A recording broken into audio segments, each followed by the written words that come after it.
mwaramutse canke mwiriwe bivanye n'amasaha muriko murarabirako iyi video. Uno musi tugomba twige icigwa kiryoshe cane c'akamaro kabisa kugero ntovuga. Titre ivuga ngo improve your English. Improve your English sigura mu kirundi ngo nonosora canke vuga neza icongereza. Hari uburyo bwinshi dushobora kwifashisha kugira ngo tuvuge neza icongereza, ni ukwiga amajambo agoye, tukiga n'indimburo ariyo twita grammaire. Hama kandi n'ikindi gikomeye cane ni ukuza turavuga ururimi. Rero reka turaba aya majambo kenshi twihenda ko mu congereza, ugasanga ntituzi neza ingene avugwa mu congereza, tugaca turondera ingene twebwe nyene twoyivugira mu bundi buryo.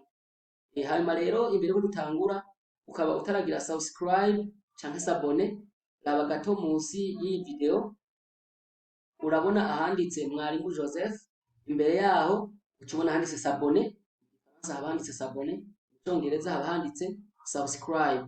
Hama uce uhafyonda, uce wongera ufyonde, imbere yaho hariho agakengeri ugafyondera ko nako kandi.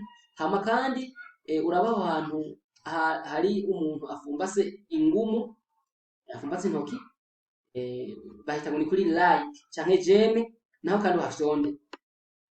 Ikindi kandi ntimwibagire guha iyi video abandi bantu kugira ngo tubandanye twigira hamwe icongereza.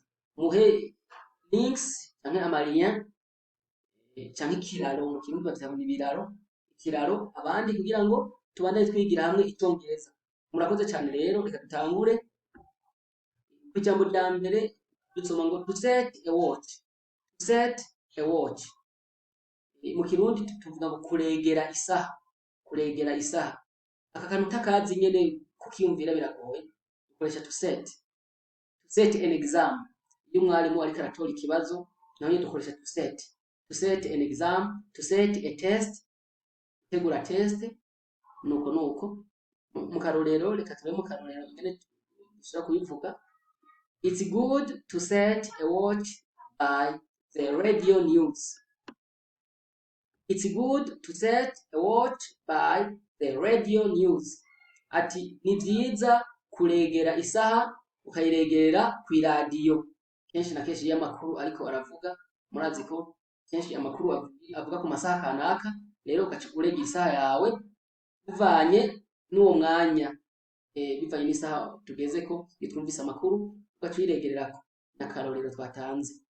Kuri kabiri, a watch is slow or fast, not goes behind or in front. A watch is slow or fast, not goes behind or in front.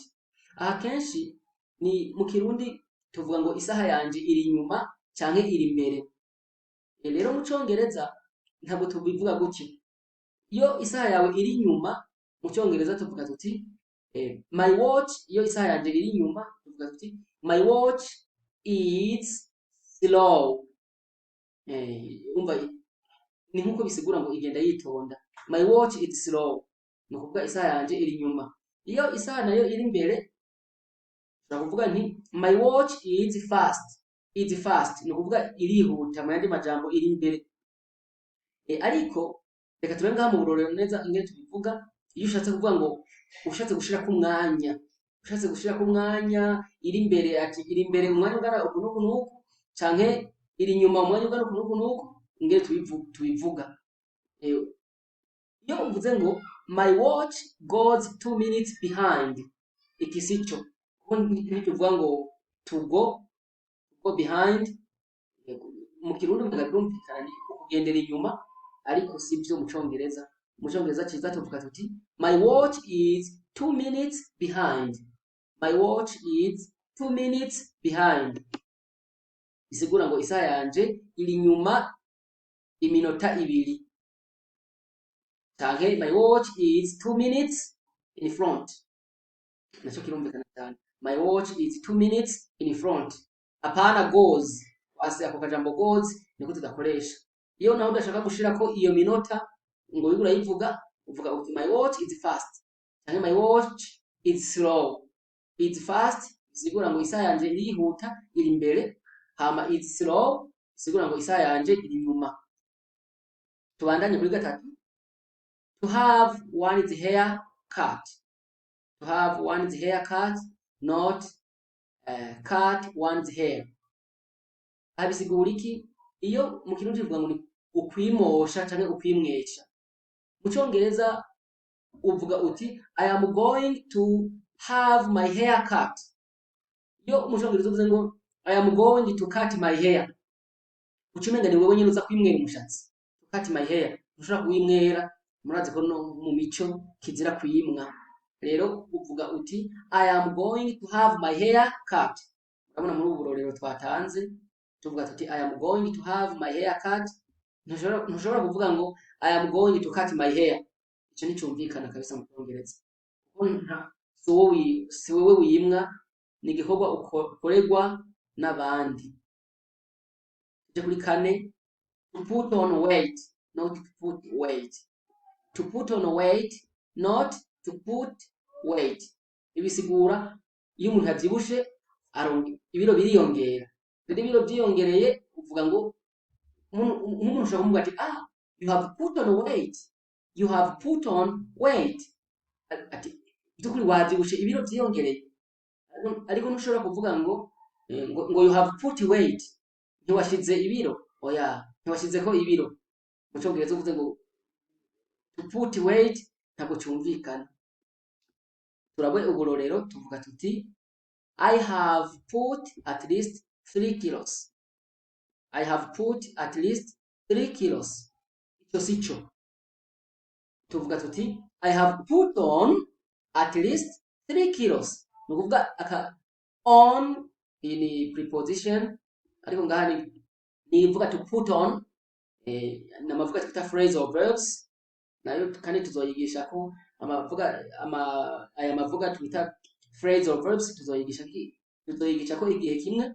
Tuvuga tuti I have to put on at least 3 kilos. I have put on at least 3 kilos. Nongereje ibiro bitatu. Mu yandi majambo ibiro byanje vyongeyeko ibiro bitatu. Murabona ngaha hariho amajambo abiri y'ibihu cane, to put on weight na to lose weight. Iri jambo rya kabiri to lose weight no mu Kirundi tuvuga guta ibiro. Ijambo weight risigura uburemere, ariko kandi tukarikoresha no ku biro. Murazi ko ijambo ibiro n'uburemere murazi ko bitandukanye. Rero weight risigura uburemere, mugo kandi turikoresha kuvuga ibiro. To put on weight ni igihu cane ca lose weight. Tuje kuri gatanu, to say one's prayers, not to make or do one's prayer. Aha tugomba turabe amasengesho. Mbega iryo sengesho usenga ugomba usinzire canke uvutse mu gatondo, niryo mu Kirundi ni isengesho. Ariko mu Congereza ayo masengesho ugira mu kuvyuka canke kuryama aratandukanye na rya sengesho ugira igihe ugomba ufungure. Iyo ugomba ufungure dukoresha akajambo kavuga ngo to say grace. To say grace. Ariko murabona ko twavyanditse to say grace. Ariko iyo ugomba uje kuryama canke harya ugomba uvyuke dukoresha to say your prayers. To say your prayers. Murabona kandi kuri gatanu tuvuga ngo to say one's prayers. One's prayers hari one's ushobora guhindura ugashiraho your prayers, my prayers, nta kibazo. Aka n'akajambo twasizeho kugira ngo dushobora gukuraho tugashiraho my, your, his, her, ugashiraho possessive adjectives zarizo zose. Birumvikana cyane. Rero murabona mu burorero I make my prayer before I go to bed. Iki sico ntituvuga to make, tuvuga tuti I say my prayers before I go to bed. I say my prayers nukuvuga ndasenga imbere ko nja kuryama. Not, notice, ati menya neza. To say grace. To say grace ni kamwe nababwira murakabona ngaha. To say grace bisigura nugusenga uko mufungure. Murazi ko uba uri kurasaba Imana kugira ngo ihezagire ibifungurwa biva mu isi yanduye. Rero ibihezagire ivyeze ibikuremo imivumo y'isi, kuko n'isi yaravumwe. ngira turumvikana cyane. Rero dukoresha akajambo to say grace, rendre grâce no gushimira Imana. Rero to say grace bisigura gusengera ibifungurwa, hama to say prayers naco kigasigura gusenga igomba uryame canke igomba uvyuke. Ngira birumvikana cyane. Tubandanye kuri gatandatu, ariko kuri gatanu reka tuba dusome iyi notice. To say grace means to ask God's blessing before beginning a meal. To ask God's blessing or God's blessing before beginning a meal. Kuvuga imbere ko dufungura turasenga, ni gusaba Imana imihezagiro imbere ko dufungura. Nico gisigura to say grace.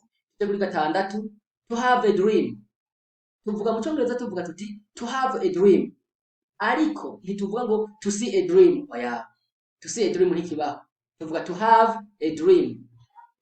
I have a dream, ngira mu cyamumvo yivutse Black American. I have a dream, afise inzozi kandi inzozi ziwe zarashitse, ngira muramuzi. Ego, to have a dream, not to see a dream.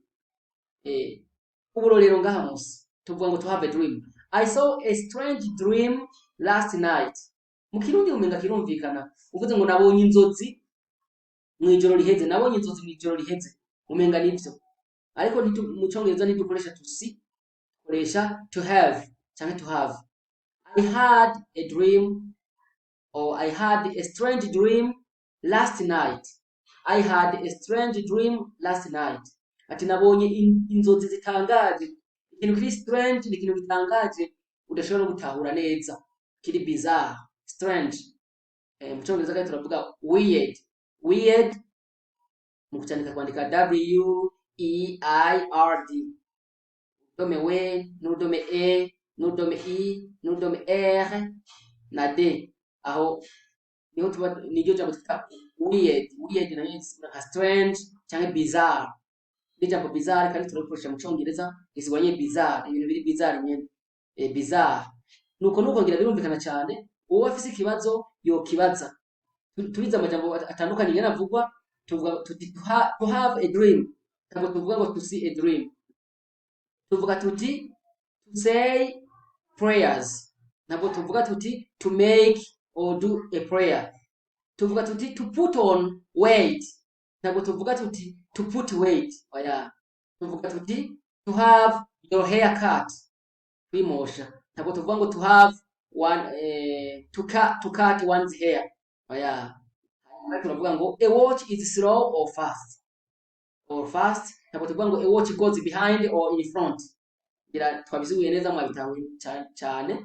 Amakandi ntabwo tuvuga ngo to set a watch, kuregera isaha, to set a watch. Thank you very much. I really hope that you enjoyed this nice lesson. Nizera ko ikigwa cyabanezereje. Ubutaha tuzobigisha igice cya kabiri ciki kigwa nyene kugira ngo tubandanye twiga kuri aya majambo. Byukuri mu bane mudushigikira mu kugira subscribe no guha ibi vyigwa abandi kugira ngo twige turi benshi. Murakoze cyane. See you in the next lesson.